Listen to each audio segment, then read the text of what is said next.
Hi everyone, welcome back to my channel. I am Navya.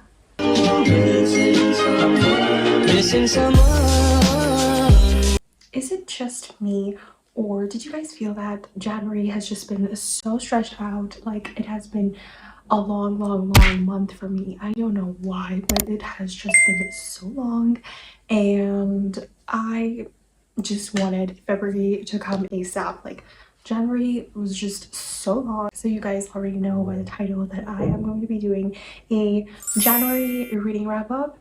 This is going to be my first reading wrap up, and January was a very eventful, very interesting, and wonderful reading experience, to sum it up, because I read 11 books. 11 books is quite a lot of books to read in 1 month, and I just had a lot of free time, so I think January just became a really good month for me for reading. So without further ado, let's get on to the books that I read in January. So as I said, I've read 11 books in January. So basically I read like 3 genres. I read romance, I read mystery/thriller, and I also read historical fiction. Just one though. I read 1 historical fiction, I read 2 murder mystery/thrillers, and the other 8 books were romance. This month I was just feeling the rereads, so I had 3 rereads this month. So I have my reading journal here, which I've opened up so that I can see which books I've read. Basically, I have short-term memory loss, guys. The first book that I read was Dating Dr. Dil. So this was a reread, actually. I did read this like 2 years ago, but I was just feeling this book, you know. So we're talking about the plot. In this book, we basically follow Karina Mal, who is this extrovert, very quirky, confident lawyer who dreams of having a love story just like her parents. But when her father announces that he is selling her late mother's home, that home is like everything to her. That is like the last thing that is connecting her to her mother. So she does not want to sell it, you know. So she makes a deal with her father that she can get like engaged in like 4 months. He'll gift her the house. So in search of the soulmate, she meets a doctor who is Prem Verma, and he is like this host of a show called Dr Dil show. It's like very popular, and their views are very different on love, and they are like very opposites. Basically, it's like enemies to lovers, and it's also like fake dating, and it has a really like great desi representation. So, talking about my views on this book, Dr. Prem is like this green flat, like he's a green forest is what I would like to call him, because he's like super nice.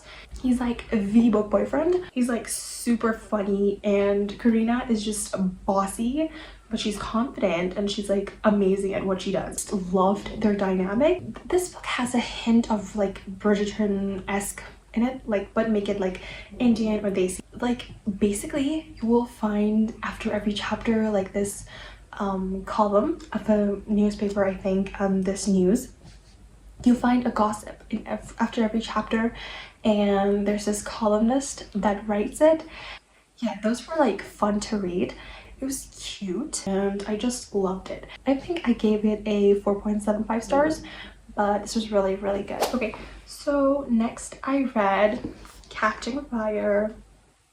So this is the second book in the Hunger Games trilogy written by Susan Collins, and I read Hunger Games in December, I think, and this is the second book, okay? But if you don't know what Hunger Games is, it is basically a dystopian sci-fi kind of book. So in Hunger Games, we basically follow this girl called Katniss Everdeen, and she's from District 12. Okay, so we have like different districts from like 1 to 12. 1 is like a really good, you know, they have like they're kind of rich. They work in one sector, and then like 2 is a bit less, like a bit less privileged than the first one, and then you go from there. So basically she's in District 12, which is like very underprivileged, and it's like really hard in her district. You know, people have to do so many things to meet ends. So what they do is that they do the reaping. Okay, basically was a war that happened like long ago, so, and like many people like lost their lives in that. So to make people like remember that that sort of thing should not happen again, the government just does this thing where they pick out like one boy and then like one girl from each district, and what they do is that they actually make them fight with each other. Okay, so they make like a very terrible environment for them to fight in, and they have to basically protect themselves. They have to fight against all odds and win, because only one can survive. There are like total 24 participants, and out of that only one can win. So that is basically the Hunger Games, and this book follows after that. This book was just so exceptional and phenomenal. This, I think, is my favorite book right now. I loved it more than Hunger Games. This was so good. The plot twist blew my mind. I'm not gonna say much about this because this is the second one. You have to read the first one if you're gonna want to read this. Okay, I think I love Peeta and Katniss even more now because man, oh man, was Peeta so good in this. And I also gave this like a 4.75 stars. Then I read The Locked Door by Frida McFadden. I have read 2 of her books and I love her books, absolutely. They're like fantastic. They have these plot twists that I have never been able to guess. It has been so interesting, and I just thought that this is like one of her most popular books, I think, and I just wanted to read this. Here we follow Nora Davis. When Nora Davis was 11-years old, doing her homework in her bedroom, she had no idea that her father was killing women in the basement. Her father was like this notorious serial killer, right? Luring women in the basement and then like killing them and doing all sorts of things to them, until the police arrives and he has to spend his life behind the bars. So now, after many years later, Nora is a successful surgeon with a very quiet life right now. So what happens is that Nora discovers one of her young female patient has been murdered in the same unique and like horrific manner that her father used to kill his victims. So like the police have their suspicions that it's Nora, but is it really Nora, or is it someone else? Or is it her father, but he's in the jail? So this book, just like all of her other books, it was crazy. It was like mind-boggling. I thought I knew who killed her, but I was way off. Like, Miss Frida McFadden never misses, guys. She just never misses. And this book, she did it again. She did it again. I was just so impressed with this book. The plot twist shook me, but the epilogue, that shook me hardcore. But this was like a very fast-paced, you know, fun to read. It was very quick. I think I read this in like one sitting, but it was so good and you guys have to read this. Okay, so I gave this book a 4.3 stars. So the next book was a reread. Basically, Lynn Painter came up with Nothing Like the Movies, so I had to reread Better Than the Movies. I have talked about this book so much. I love this book from the bottom of my heart. This is my favorite book, and I will never stop reading this book because this book is amazing. Basically, Better Than the Movies follows Liz Buxbaum, or Elizabeth. So basically, Liz Buxbaum is a rom-com girly, okay? She's like a rom-com girly at heart. So she basically grew up with like romantic movies, and she loves them till date.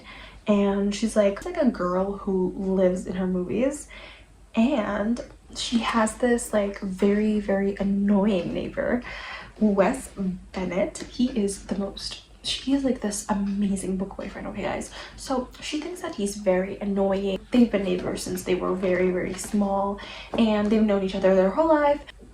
But when they're in like high school, what happens is that Liz sees her childhood crush called Michael, who just moved into town. So she is like, she needs like Wes's help to pursue Michael, and they basically fake a date. The story goes from there. The movie references the different feels it gives, and there's like a quote from a movie, like a rom-com movie, and I just loved it. I loved Alyssa's personality, their banter, the dialogues. I just love it. I love it so much. I love the playlist. I gave it a 6 star. Then I read Nothing Like the Movies. I'm not gonna give you guys much about the plot because it is the sequel to the book. Basically, Liz and Wes have broken up, okay? Something happens and they break up. So now they both are like off to college and they start their freshman year together. You know, there was this tragedy that happens with Wes. They lose their connection, and now our boy Wes is going to pursues Liz in this book. Basically, it's about them, but in college. The book is also a 6-star read for me because it was so fun to see my favorite characters in a next book. Definitely their personalities have changed. Definitely they're much more mature. I just love this book. I can't say much about this, but in short, I love this book with all my heart. Okay. And next, I read Wrong Place, Wrong Time by Gillian McAllister, and it's a thriller slash murder mystery.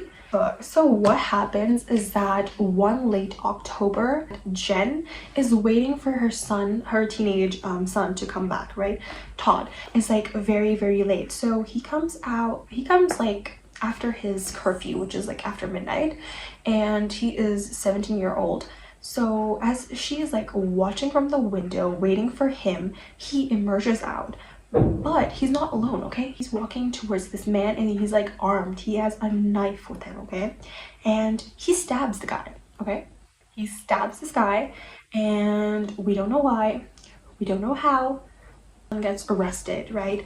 And but what happens is that the next day when she wakes up, the time has gone backwards. She's like, she has time traveled a day forward. So this is basically like she's trying to find out what happens in the past that made her son, who's so innocent and like he's very naive, like he's just 17-year-old. So what makes her son kill a man? So there's that mystery.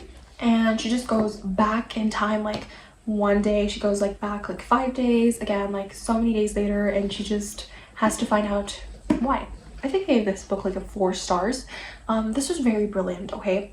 I think this is a really great book. This was amazing. So the author literally had me fooled because of the timelines. It's good, it was amazing, it was fast-paced. Yeah, I just loved everything about this book. This was next. I read Turtles All the Way Down by John Green. The first young adult book that I read was John Green's Fault in Our Stars, and I love that book. I still love it. I love the book. I love the movie. It was so amazing. It is about a 16-year-old Asa Holmes. So she's like this good daughter, a good friend, and a good student. She's trying, or at least she's trying. She has OCD and she has anxiety, and she's been living it ever since, okay? That makes her thoughts very cellular level, okay? She like just has this very descriptive thoughts, which is not very normal, and she tries to be normal. She struggles with daily life, and basically one day what happens is that there's this fugitive like billionaire called Russell Pickett who has vanished, okay? So this guy is basically the father of Davis. Davis was Asa's friend. They met in camp. He is like vanished, okay? No one knows. There's like this, so there's basically a reward in line to find Russell Pickett because he's been doing some very dirty business apparently, and people want to find him out. So basically there's $100,000 reward, and her best friend Daisy suggests to like find Russell. They need the money for college basically, and as Asa already knows Pickett's son, who is Davis. So just like set off on this adventure. This book was an overall 3.5 stars. It was not his like best work, but it was good overall. His thoughts is like basically very cellular level disruptive. Like because of her anxiety and OCD, I do understand on some levels. Like I don't think that a side plot of finding this rich billionaire was very necessary. Like I just think it drifted away from the plot. I just found it very unnecessary. I think he's a great writer, but I just didn't find it really that good. But yeah, was it a good book? I think yeah. Overall, maybe. But would I read it again? No. Okay, next I read The Kite Runner. Finally. It is 1975 in Afghanistan. So we follow two boys, Amir and Hassan.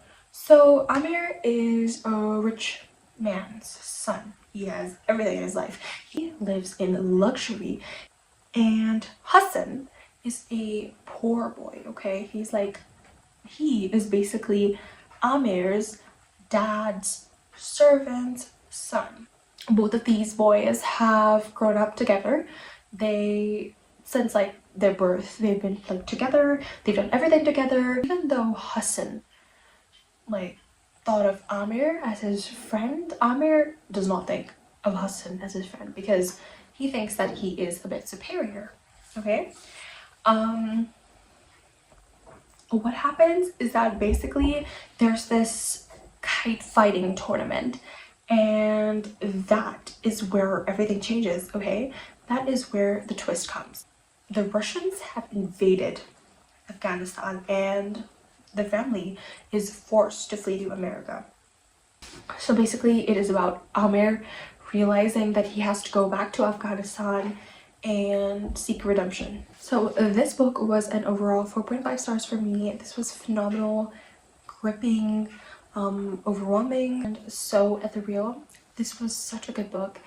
I was sobbing because it was just that great. It was mind-blowing. This is a story basically about, you know, deception, like betrayal, about love, about family, friendship. So like it tells you about the different events that happened in Afghanistan. Because the world does not know much about Afghanistan, you know, we don't know what things happened there. This book has showed us the different uproars in Afghanistan, the different rules that they have, the discrimination against the Hazaras, the Russian invasion. There are so many things that we could not even imagine. So it has depicted all of that, and it has shown Afghanistan in a form that we just never knew or we couldn't have even imagined in our worst nightmares. I loved everything about this book, about how it was written, but I just hated how the author wanted to just make us like Amir because what he could have done, there was this incident where he could have done something but he didn't do.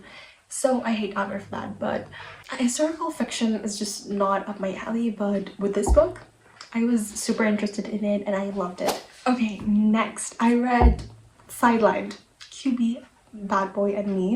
If you guys don't know, this has been basically turned into a movie. This book was basically in Wattpad, okay? It was a Wattpad book first and then it was turned into a book. And I watched the movie first and I was like, why not just read the book? So I read it online. So this book is a really cute teen romance. It's like bad boy meets good girl kind of vibes.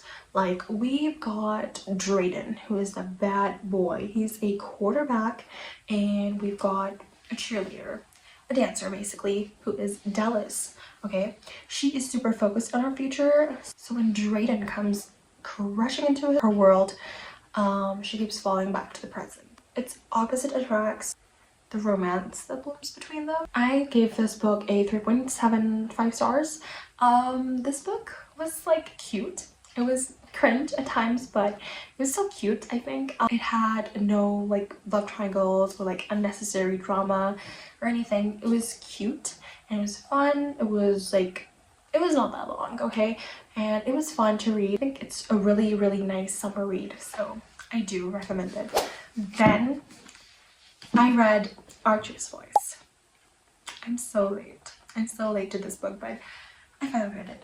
Okay, we follow Bree Tanner. She has a past, okay? She has this horrifying past. She still, you know, remembers that horrifying past. It gives her nightmares, basically. So she just comes to this small town called Pelion, Maine, and to like forget everything. The town, she meets Archer Hale, who tilts her entire world. Basically, Archer is mute, okay? He cannot talk. It wasn't an accident when he was small, which resulted in him not talking. He cannot talk, okay? He does not talk to anyone in the town. And no one is like interested in him as well. No one even makes an effort to talk to him. So when Bree Tanner comes in his life, it is changed. Like, it is so good, guys. This was a 4 points out of 5 stars because this was amazing. It was a very good book, and it had so much emotional baggage, but in such a good way. Archer freaking Hale. He is this cute, intelligent boy, okay? Sorry, man. Like, because he can't speak. He just thinks that he isn't worthy of anything. Till Bree Tanner comes out and shows him that he is worthy of every single thing in this universe.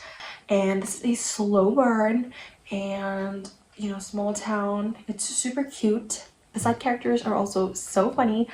And I just loved the premise of this book. I just loved everything about this book. Okay, so last but not the least, I reread After by Anna Todd. And I know how this looks.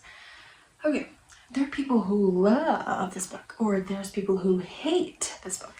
And I'm kind of in the middle. I mean, I'm lower than middle. When I read this book 3 or 4 years ago, I love this book, okay? This was the first book series that I read, and I just thought this was amazing. At the time, I was very silly, and I liked this book. At that time, I loved it. And now, okay, before that, let's just come to the plot. This book is about Tessa, who is a very good girl. She is sweet, and she has a boyfriend, Noah. Her life is controlled by her mother, who is very ambitious, and she has Tessa's life like planned, okay? She has it all planned out. So now when she goes to college, which is WCU, there she meets Hardin, a bad boy. Not cliche at all, right? She meets Hardin, who has brown hair. He has this British accent and tattoos and lip ring, okay? And he's very rude at first. He's like, wait, she's too rude, okay? So they both love classics, right? I think from their point, everything starts.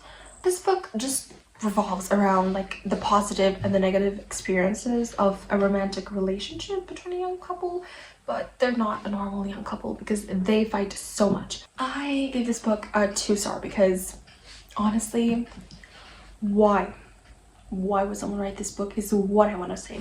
Okay, it was not bad. I mean, it was bad. It was not boring. It was interesting. That is why I read this chunk of a book. This book should have just stayed on Wattpad because even Wattpad books are better than this. Okay, they're way better Wattpad books. I found this book toxic. I found this book not positive. It was not body positive or anything positive. It did not need to be this huge.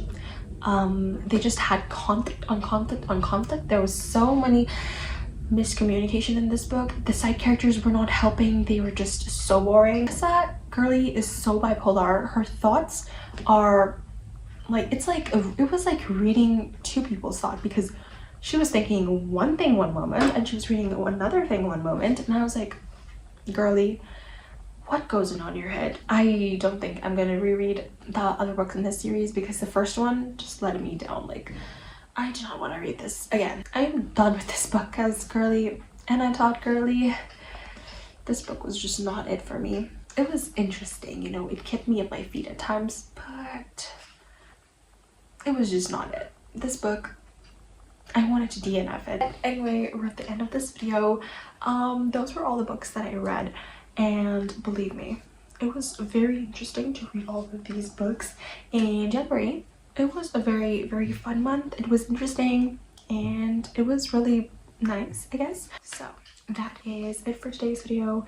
If you guys like this video, please like, subscribe, and don't forget to turn on the post notifications, and I will see you guys in my next video. Till then, bye bye.